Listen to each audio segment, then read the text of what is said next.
दोस्तों, कल्पना कीजिए कि आप एक मांसाहारी पौधे के जाल में फंस गए हैं। आमतौर पर खतरनाक शिकारी जो आपको खा सकते हैं वे जानवर होते हैं, लेकिन क्या होगा अगर कोई पेड़ आपको पकड़ ले?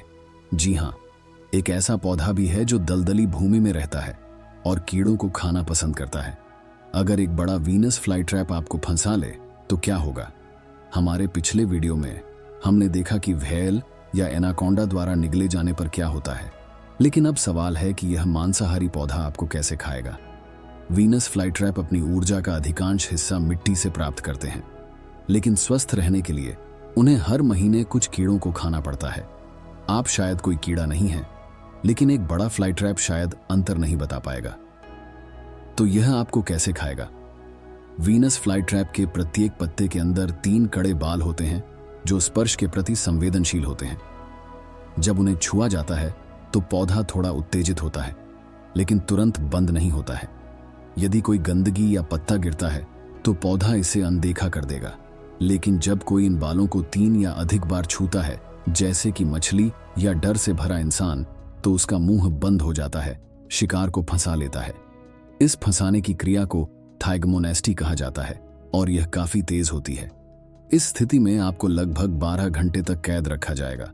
यदि आप भाग्यशाली हैं और बिल्कुल भी हिलते नहीं हैं तो शायद जाल खुल जाए, लेकिन यदि आप भाग्यशाली नहीं हैं तो जब पौधे ने आपको पकड़ लिया है तो यह बंद रहता है ताकि उसके पत्तों में कोई बैक्टीरिया ना आ पाए।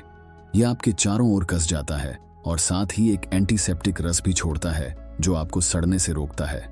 आप अंदर फंस जाएंगे, एक जैविक ताबूत में। कम ऑक्सीजन के कारण आप शायद जल्दी बेहोश हो जाएंगे। यदि आप भागने की कोशिश करते हैं तो भी थोड़ी सी हलचल पौधे को उत्तेजित कर सकती है और यह एंजाइम और अत्यधिक अम्लीय पाचक द्रव का उत्पादन करना शुरू कर देगा। ये एंजाइम आपके शरीर से सोडियम को अवशोषित करेंगे, जो वीनस फ्लाई ट्रैप को पोषक तत्वों को परिवहन करने में मदद करता है। पौधे को आमतौर पर सोडियम पसंद नहीं होता है, लेकिन फ्लाई ट्रैप को इसकी आवश्यकता होती है। मनुष्यों में फास्फोरस और नाइट्रोजन भी होते हैं जो पौधे के लिए महत्वपूर्ण होते हैं। आपको पचाने में लगभग 12 दिन लगने के बाद पौधा अपने काम पर लौटने के लिए फिर से खुल जाएगा। जो कुछ भी आपका बचा होगा उसे बारिश से धो दिया जाएगा या हवा में उड़ा दिया जाएगा। तो वीनस फ्लाई ट्रैप शिकार के लिए इतना आकर्षक क्यों होता है? क्योंकि यह पौधा मीठा अमृत बनाता है जो कीड़ों के लिए अप्रतिरोध्य होता है, और यह उन बागवानों के लिए एकदम प्राकृतिक कीटनाशक है जो रसायनों का उपयोग नहीं करना चाहते हैं। यदि आपके क्षेत्र में बहुत सारे मच्छर हैं तो यह पौधा आपके घर के आसपास लगाने के लिए एक अच्छा विचार हो सकता है।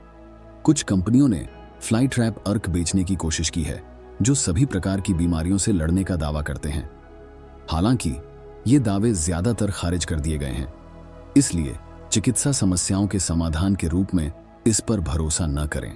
असली सवाल यह है कि क्या वैज्ञानिक सचमुच एक इतना बड़ा फ्लाई ट्रैप उगा सकते हैं जो इंसान को खा सके? खैर, उन्हें पौधे के डीएनए में कुछ बदलाव करने होंगे। 6 फुट लंबे इंसान को पकड़ने के लिए 1 फुट लंबे फ्लाई ट्रैप की जरूरत होगी, जो जल्द ही होने की संभावना नहीं है। इसके अलावा फ्लाई ट्रैप को कच्चा मांस खिलाने से उन्हें गंभीर अपच हो सकता है, तो संभावना है कि वे आपको बहुत स्वादिष्ट नहीं पाएंगे। सच कहूं तो मुझे पिरान्हा के पूल में गिरने की ज्यादा चिंता होगी।